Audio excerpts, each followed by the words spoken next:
Hey, friends. Welcome back to Logan's Voice. I'm Doug, Logan's dad, and I want to thank you for being here. Whether this is your first time listening or you've been walking this road with me for a while, I'm grateful for your company. This podcast is about grief, yes, but it's also about resilience, about memory, and about how we find ways to keep going when it feels like the world should have stopped. Today's episode is more personal. It's not focused on policy or poison or the statistics we all know too well. It's about the quieter part of the journey, the healing part. Most mornings my day starts the same way. I get up, make coffee, and I sit with it for a bit. Sometimes I record a podcast, sometimes I check emails, just try to settle into the day.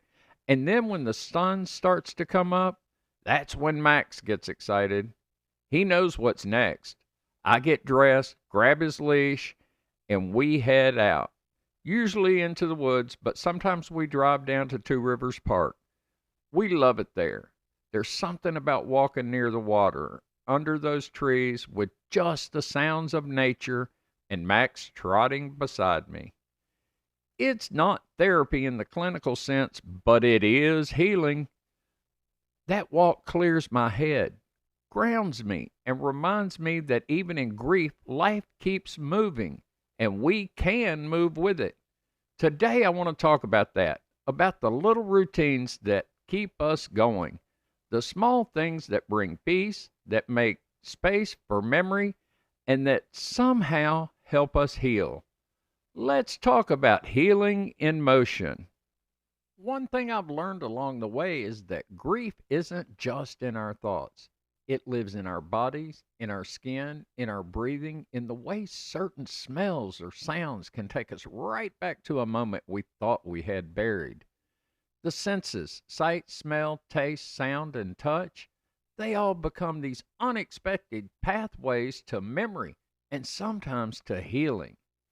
There are days when I open a jar of spices in the kitchen, cumin, cinnamon, allspice, and I'm instantly transported to a time when Logan and I were in the kitchen cooking Lebanese food together. He wanted to learn how to make the dishes my family passed down, things like kibbe, tabbouleh, grape leaves. He loved the smells, the process, the tradition. And now, even just sauteing onions in olive oil can feel like a spiritual act. It's like he's there, hovering just over my shoulder, laughing, probably snacking on something before it's even finished. Music is another one. Certain songs come on, something from the early 2000s or a band Logan used to love, and suddenly I'm not just listening, I'm feeling. I'm remembering him riding shotgun, the windows down, him talking over the music like it was the soundtrack to his life. Then there's touch, holding one of the depression glass pieces we found together, or brushing past the teapots he used to buy for Gina. Even things like warm water on my hands when I'm washing dishes can become a sensory trigger. It's strange how grief works like that. It sneaks up on you in textures, sounds, and taste. But here's the beauty of all this. Our senses don't just hurt, they can also soothe. They remind us that love was and still is real. They root us in the moment while connecting us to the past. And so I start leaning into those moments. I light candles. I let music play while I cook. I pay attention when something smells familiar or feels comforting. Those sensory moments have become part of my healing practice, even when they make me cry. Because sometimes healing isn't found in therapy offices or big breakthroughs. Sometimes it's in the way your house smells when you're baking. It's in the playlist you can't stop playing. It's in the soft paw of your dog resting on your foot. It's all there. And if we slow down just enough to notice, we'll find that love speaks through those senses. And maybe, just maybe, so do the ones we've lost. There's something sacred about the ordinary, but you don't really notice it until your world breaks open. When you're grieving, the big events, birthdays, holidays, anniversaries. Those hit like tidal waves. But the hardest moments are often found in the quiet, simple things: doing laundry, standing in line at the store, washing a dish that used to be theirs. In those everyday spaces, grief has nowhere to hide. But I started to notice something over time. Those same mundane moments, they could also hold healing. I just had to shift how I saw them. For example, I used to rush through doing the dishes. Now, I let it slow me down. The warm water, the rhythm, the stillness. It's not just a chore anymore. It's a moment of peace, a kind of quiet prayer, a way to just be still in the world that keeps moving too fast. I have a lamp in my house that I created out of a light fixture that Logan found at a rummage sale. I turn it on when I wake up and it doesn't go off until I go to bed. It doesn't necessarily have to be on, but I like the glow. I like that feeling, that piece of him. It's still here, still lighting up the space. And when I talk to my Alexa, I tell her to turn Logan's light on, and she does. I also have what I call my grief corner. It's just a little spot near a window with a chair, a blanket, a picture of Logan, and sometimes a candle. That's where I go when I need to feel instead of do. No phone, no TV, just space to sit, breathe, remember, cry, or just exist. And it's not always sad. Sometimes it's where I sit and laugh out loud, remembering something funny he said, or I whisper to him like he's just in the next room. It's sacred, not because the things in it, but because of the intention behind it. We don't need cathedrals to create sacred spaces. We just need a moment, a pause, and a shift in attention. Lighting a candle, folding laundry with care, sipping coffee from an old mug. These small acts become rituals when we bring presence to them, and those rituals create meaning. If you're grieving, I want to encourage you to look around your daily life. What could become your sacred space? It might be your front porch, a garden, your favorite trail, or even just your car. That spot where you talk to them and no one else is listening. We can't always control the big, painful waves of grief, but we can make space for moments of comfort. Sacred doesn't have to mean solemn, it just has to mean yours. Before I wrap up today, I want to invite you to take just a couple of minutes with me to pause.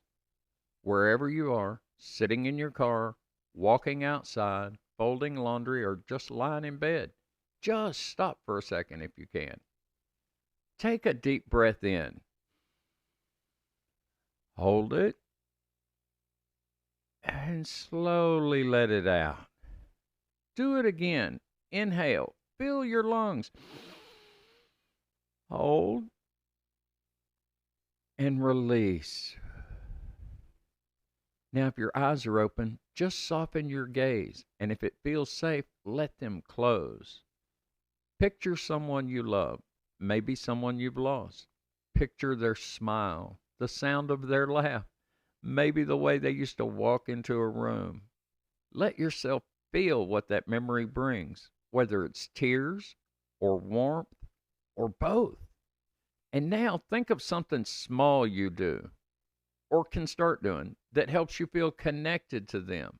A walk, a song, a recipe, a quiet cup of coffee. Let the memory become a thread, something that ties the love you still carry to the life you're still living. You're not doing it wrong. You're just human. You're still here. And that means there's still breath. There's still time to feel. Still time to heal. And as I wrap up today's episode, I just want to say this. Healing doesn't always come in big waves. Sometimes it comes in tiny ripples. A quiet morning, a deep breath, a dog by your side. The world told me that healing would look like getting back to normal, but I've learned that healing isn't about going back. It's about moving forward with the love we still carry.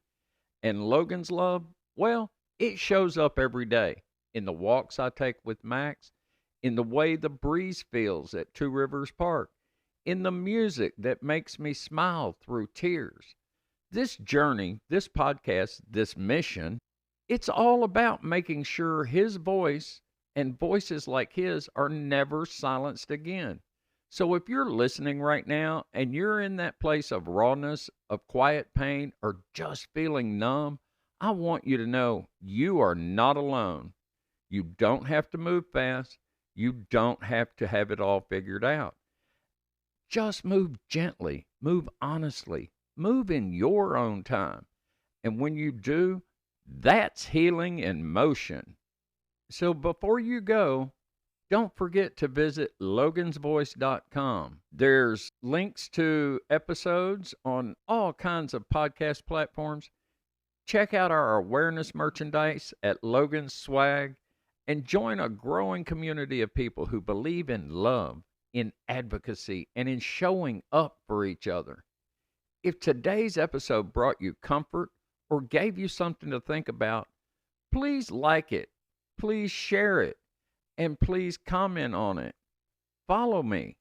That's how we get this circle bigger, one heart at a time. Keep moving, keep loving, and keep listening. Until next time, I am Logan's voice. I am Logan's dad. And I will not be silent any longer.